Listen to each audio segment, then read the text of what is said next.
Welcome to Subramani. One question which keeps coming up in almost every query is which is the best style to invest?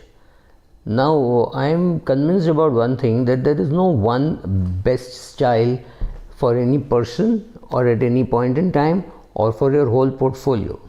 Now, look at it this way: for people who are old enough to remember or at least have read cricketing history, know that we had great players like Vijay Merchant and Vinu Mankad, right? Now, Vijay Merchant was supposed to be a very good batsman. I don't think he played too much of Test cricket. These are people who lost a lot of time due to the war, and but he played some cricket. He captained India. He was part of the Thackeray family, so came from a rich background. So he was one of those amateurs, right? After that, we had a batsman called Sunil Gavaskar. More people know him today as a commentator than as a batsman that India produced. And then we had, let's say, Azharuddin, and then G.R. Vishwanath. We had Sachin Tendulkar, and now we have Virat Kohli. I'm just picking up a few batsmen from different eras. Now, when Sunil Gavaskar came to play, obviously he would have been influenced by Vijay Merchant, but he did not copy Vijay Merchant. Similarly, Sachin did not copy Sunil Gavaskar, and now Virat Kohli is not copying Sachin, right? They all were good players, great players in their era, right? So, is there any one style of playing cricket which worked? The answer is no. You change as per circumstances, as per ground, as per the bowling, right? You do that. There's Rahul Dravid, who plays very differently from Sachin Tendulkar, and who has an equally good batting track record, and he's the only batsman. He's got a world record for the number of balls faced. I doubt whether anybody is going to touch that record, simply because now fewer number of test matches are being played, right? Now you take singing. Sorry, if you were a Hindi movie buff, right from Mohammad Rafi to Kishore Kumar, Manna Dey, you have heard all these people, right? Slightly before their era was another singer called K.L. Saigal, Kundan Lal Saigal, who used to be an inspiration to many people, so much so that Mukesh, Kishore and Lata would copy his nasal twang and sing with a slightly nasal accent. That's how they started. But later on, Mukesh had his own style, Lata of course had her own style, and Kishore had his own style. Now, why am I talking about all this? Because investment too is about styles. George Soros trades far more than perhaps even Warren Buffett, right? And Warren Buffett trades quite a bit, right? We all believe that he's a long-term investor. That is true. But if you do a decent analysis of his portfolio, he also trades a lot. Now, you take any portfolio, you will find that returns are lumpy, and it is only in particular years of the 40-year, 50-year portfolio which you are picking up, right? So, similarly, if you take Rakesh Jhunjhunwala, out of his net worth of 20,000 crores, which is again an assumption, I don't have the correct numbers, Titan alone is about 7,000 crores, which is 35%. Today, if you take Berkshire Hathaway, Apple is a very important part of their portfolio, right? So, there is no one style which suits anybody for a very long period of time. You keep changing. My own portfolio, there are some deep value stocks, some value stocks, some almost day trading. I mean, I recently got out of some sugar stocks because I just bought them some time ago. This is all, you do all kinds of things. So to think that one thing will work always permanently doesn't hold true, right? Right now in India, like the whole world, there is tremendous popularity of indexing. Why is there so much popularity? Simply because last 3-4 years, none of the big large cap funds have performed as well as the index has performed, and this is fairly obvious. A few shares have done well, and during such time it's only the index which will beat the others, unless some funds have been lucky enough to have a concentrated portfolio with those shares, right? So that is more luck rather than strategy. Now, why am I creating all this background is simply because to tell you that in many things in life, like in sales and marketing, even in meditation, there is no one style which suits you, right? There are so many gurus in meditation who come and teach you different types of meditation, right? Meditation doesn't mean closing your eyes and sitting in the Himalayas in a cave and saying, oh, I'm meditating. You can be meditating even while talking, you can be meditating even while walking, you can be meditating even while cycling, right? It's a question of how you train your mind to do that meditation. Now let us look at many of the things which you hear while investing, right? You must have heard things like sell in May and go away, correct? You've heard this, right? You would have also heard don't try timing the market, because people will tell you that time spent in the market is more important than trying to time the market. Both are sayings. So if you should not time the market, how do you sell in May and go away, right? So then you would also hear somebody saying buy the dips, and somebody saying don't catch a falling knife.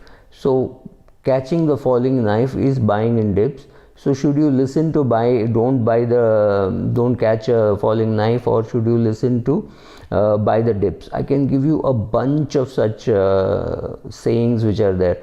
You remember when Buffett says only those who do not understand diversify, and at the same time you will have a John Templeton who's saying that the only free meal in the market is asset allocation. So if you do not do asset allocation, let us take the same two people. Buffett invested largely in the US, and Templeton made a lot of money by investing in Japan.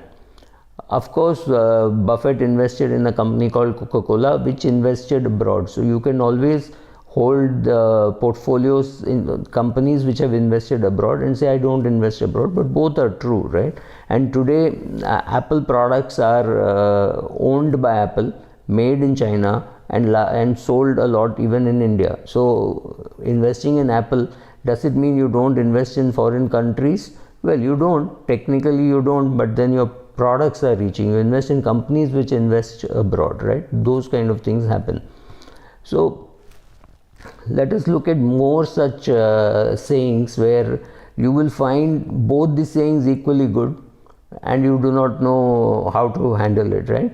So don't try copying styles, but yes, look at this. The trend is your friend. You've also heard don't follow the trend. Only if you stand out alone in the crowd will you make money, right? You heard both. So should you listen to the first one or should you listen to the second one? You also hear things like you have to pay for quality. You will also hear somebody saying don't overpay for any share, don't overpay for it, right? Then get out when you get even, and cut your losses and move on. So what do?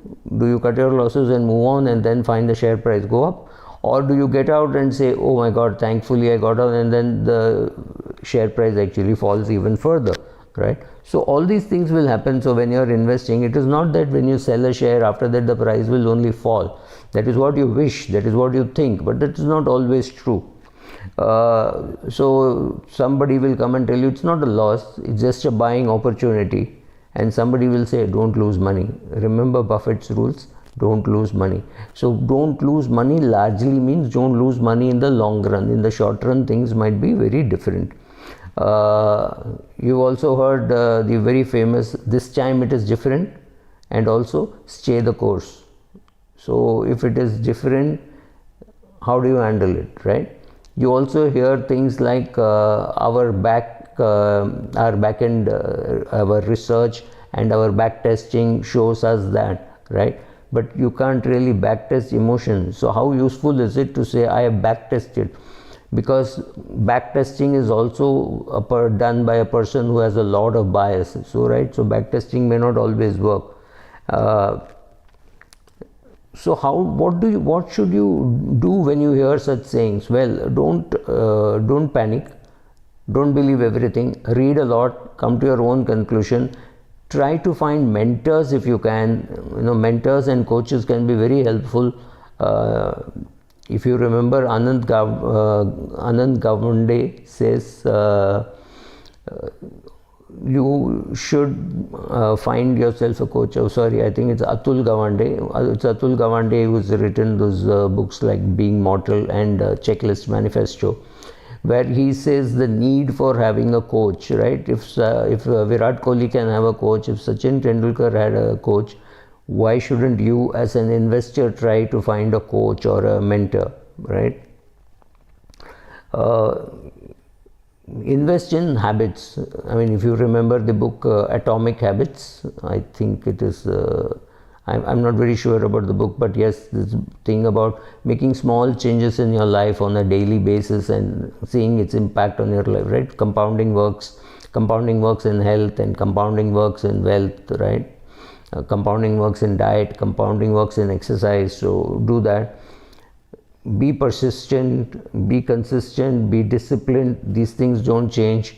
And also, if you fail fast enough and take corrective action. Don't wait for a very long time, right? Become self-reliant. See how much of your life things which are not very important for you to learn and do, how much of it you can outsource. Work long hours, but also get your sleep. Do your exercises, get your sleep. Don't prioritize. You cannot prioritize everything. So prioritizing is very important. So should I prioritize my business? Should I prioritize my friends? Should I prioritize my health? Should I prioritize my sleep? That's a choice which you have to make. There is no, again, like I'm saying, there is no one single style which works. You need to work on the big picture, but you also have to work on the details, right? So find out which are the things which will scale and find out which are the things which will not scale. So replying to each person's email or comment on YouTube channel is not scalable. I cannot do it beyond a particular point, right? But I will try to answer queries if those queries are very different from the normal queries that I get, right? Normal queries, I can do one vlog once in a while saying these were the queries and these are the answers. I'll try both, right? I'll try all these kind of combinations.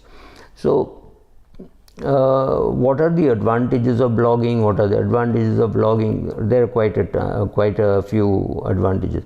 Some people become good friends because they've met on my blog. Some people become acquaintances, and all those kind of things also happen, right? So develop your own style. You cannot copy my style to do what I have done. I have copied a lot of people, perhaps sometimes knowingly, sometimes unknowingly. Find your own style, find your own investment style, value, deep value, trading, whatever it is. You cannot find my style, right? I've said this, I've done an episode much earlier called My Holy Grail of Investing. I don't have a holy grail of investing, right? That's the whole essence of that. So create your own style, see what works and go about doing it, and that's the only way to become a good and a better investor. Thank you.